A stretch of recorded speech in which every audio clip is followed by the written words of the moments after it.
सुगैयर coach Gautam गंभीर और कप्तान सूर्य कुमार यादव के एक फैसले ने जो है वो टीम इंडिया की काया पलट कर दी। साउथ अफ्रीका के अगेंस्ट मैच हारने के बाद टीम इंडिया का हैवी क्रिटिसिज्म, और फिर जो है वो जिम्बाब्वे के अगेंस्ट प्लेइंग 11 में दो चेंजेस होते हैं। रिंकू सिंह की जगह जो है वो संजू सैमसन और वॉशिंगटन सुंदर की जगह अक्षर पटेल। और जब प्लेइंग 11 में चेंज हुए तो भाई ओपनिंग पेयर चेंज हुआ। ओपनिंग पेयर चेंज हुआ तो इरादे बदले, और इरादे बदले तो टीम इंडिया ने T20 वर्ल्ड कप की हिस्ट्री का अपना सबसे बड़ा स्कोर बना डाला जिम्बाब्वे के अगेंस्ट 256। ओपनिंग करने आता है संजू सैमसन अभिषेक शर्मा के साथ, क्योंकि पिछले मैचों में क्या हो रहा था, आपके ऊपर टॉप में तीनों जो हो वो लेफ्ट हैंडर थे, चाहे वो ईशान हो, अभिषेक और तिलक हो, और सामने वाली टीम तीनों लेफ्ट हैंडर को लेके आ रहे थे जब, तो सामने वाली टीम ऑफ स्पिनर ला रही थी, और वहां जो हो वो टीम इंडिया टॉप पे फंसती हुई दिखाई दे रही थी। इसी की काट ढूंढी गंभीर ने और संजू को हो वो ओपनिंग करवा दिया अभिषेक शर्मा के साथ। नतीजा क्या हुआ कि 6 ओवर के पावर प्ले में 80 रन बन गए और एक प्लेटफॉर्म सेट हो गया। और संजू ने ब्रिलियंट पारी खेली यार, जो 25 रन की पारी खेली 12-13 बॉल में। यही तो चाहिए संजू सैमसन से, और क्या चाहिए। तो ब्रिलियंट पारी खेली संजू सैमसन ने 12-13 बॉल में 25 रन की। इतने ही रन चाहिए। अगर इतने संजू बनाता है और इतने ही सामने से अभिषेक बनाता है तो भाई आपके पावर प्ले में 70 से 80 रन इजीली बन गए।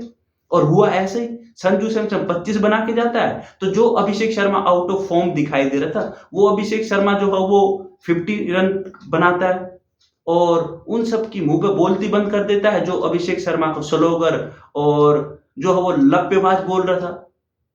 उसके बाद नंबर 3 पे जो है वो ईशान किशन आता है, तो भाई ईशान किशन तो फॉर्म में है, वो तो संजू सैमसन को ऊपर एडजस्ट करने के लिए ईशान किशन को नंबर 3 पे भेजा गया। फिर नंबर 4 पे सूर्य कुमार यादव 13 बॉल में 33 रन। तो उसके बाद हार्दिक और फिर तिलक, तो यानी सबके रन बने, और चाहे सबके मतलब 35-40 रन बने, बट सबका स्ट्राइक रेट ऑलमोस्ट 200 से ज्यादा का था। और यही नतीजा हुआ था कि जो है वो 256 रन बने। तो भाई ये सब कुछ हुआ है गंभीर और कप्तान की प्लानिंग की बदौलत। अगर हम कोच गौतम गंभीर को क्रिटिसाइज करते हैं तो भाई जब उसके प्लान सक्सेस हो रहे हैं तो भाई उनको अप्रिशिएट भी करना चाहिए, और अप्रिशिएशन बनती भी है। और एकदम सही प्लान कि भाई संजू सैमसन को आपने ओपन करवा के जो सामने वाली टीम में लेफ्ट ऑफ स्पिनर लेके आ रही थी, तीनों ही लेफ्ट हैंडर के सामने, वो प्लान जो है वो सामने वाली टीमों का धराशायी हो गया।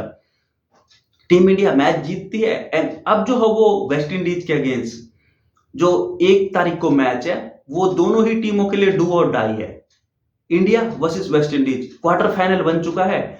जो टीम जीतेगी वो सेमीफाइनल, और जो हारेगी वो बोरिया बिस्तर बांध के अपने घर जाएगी। मैं बात करूं तो वेस्ट इंडीज के अगेंस्ट टीम इंडिया की जो T20 वर्ल्ड कप की हिस्ट्री है, वो तो कुछ इंडियन टीम के फेवर में है नहीं ऑनेस्टली, क्योंकि 4 मैच खेले गए हैं और टीम इंडिया सिर्फ 1 मैच जीती हुई है और 3 वेस्ट इंडीज जीती हुई है। वेस्ट इंडीज के अगेंस्ट पहला मैच खेला गया 2007 T20 वर्ल्ड कप, वहां टीम इंडिया 7 विकेट से हारती है। उसके बाद 2010 में जो है वो team India West Indies against जीतती है 14 रन से। उसके बाद 2014 में टीम इंडिया जीतती है 7 विकेट से। और उसके बाद 2016 का मैं वो मैच याद दिलाता हूं जहां विराट कोहली और MS धोनी वानखेड़े में सिंगल डबल भाग रहे थे और वेस्ट इंडीज वाले चौके छक्के मार के गए।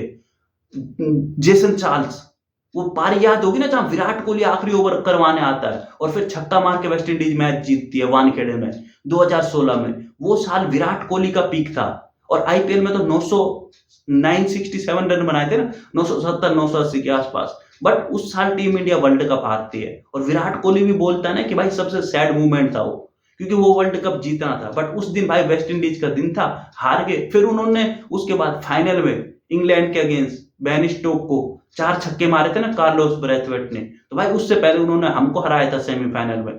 तो भाई ओवरऑल 4 मैच वेस्ट इंडीज के साथ खेले हुए। वेस्ट इंडीज का पलड़ा बहुत भारी है, but as of now West Indies की टीम वैसी लग नहीं रही, क्योंकि उनकी बॉलिंग जो है वो बहुत ही वीक दिखाई दे रही है। साउथ अफ्रीका के अगेंस्ट साउथ अफ्रीका को 6 विकेट आउट कर लेते 80 रन के आसपास, एंड देन उसके बाद 80 पे 6 आउट होने के बाद साउथ अफ्रीका जो है वो रन बनाती है 190, 189 और 188, यानी आखिरी के जो है उन्होंने 7वें 8वें विकेट के लिए 100 रन की पार्टनरशिप करवा डाली।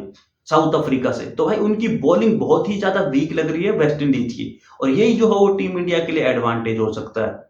अब देखना है कि भाई कोलकाता में पिच कैसी मिलती है। क्यों? क्योंकि साउथ अफ्रीका के पास एक ही बॉलर जो मुझे लग रहा है, उनका जो लेफ्ट आर्म है अखिल हुसैन, उसका टीम इंडिया के अगेंस्ट रिकॉर्ड बहुत जबरदस्त है। और हम सबको पता है कि भाई left arm spinner Indian team को कितना तंग करता है। तो वो एक दिक्कत दिखाई दे रही है। उसके बियॉन्ड वेस्ट इंडीज के पास बैटिंग है पर उनके पास बॉलिंग नहीं है। अगर सपोज करते हैं वो उनकी साउथ अफ्रीका वाली बॉलिंग नहीं है। साउथ अफ्रीका ने 188 बनाए हमारे अगेंस्ट, है ना, एंड हम चेज नहीं कर पाए क्योंकि साउथ अफ्रीका ने बॉलिंग ही इतनी ब्रिलियंट की। बट वेस्ट इंडीज का सबसे वीक लिंक ही उनकी बॉलिंग है। अगर वेस्ट इंडीज पहले बैटिंग करती है तो दिक्कत नहीं है, बट अगर वो चेज करने आए तो दिक्कत बनती हुई दिखाई देगी। क्यों? क्योंकि वो चेज करवा देंगे, उनकी बॉलिंग वीक लिंक है। हमारे यहाँ बॉलिंग भी परफेक्ट है और बैटिंग भी परफेक्ट है।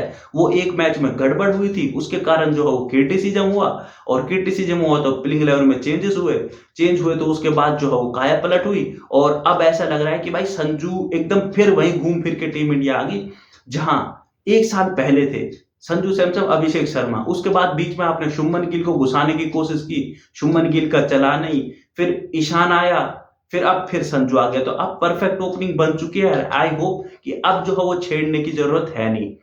अगर वेस्ट इंडीज पहले जो हो फील्डिंग करती है तो टीम इंडिया के लिए दिक्कत हो सकती है क्योंकि वेस्ट इंडीज चेज कर जाएगी। बट वेस्ट इंडीज पहले बैटिंग करती है तो भाई कोई दिक्कत होती हुई दिखाई नहीं दे रही।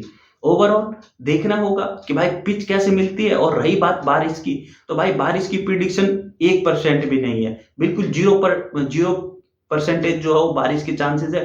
क्योंकि कह रहे थे कि भाई बारिश आ गई तो वेस्ट इंडीज का रन रेट बेटर है। हाँ, वेस्ट इंडीज का रन रेट बेटर है, वो पॉइंट टेबल में अभी नंबर 2 पे है। बट बारिश आएगी ही नहीं तो फिर भाई नेट रन रेट का कोई दिक्कत है ही नहीं। जो जीतेगा वो सेमीफाइनल, जो हारेगा वो अपने घर। तो फिलहाल के लिए वीडियो को रखते हैं यहीं तक। सो गाइस, आप अपनी राय कमेंट करके जरूर बताना और यूट्यूब चैनल को सब्सक्राइब करना। धन्यवाद।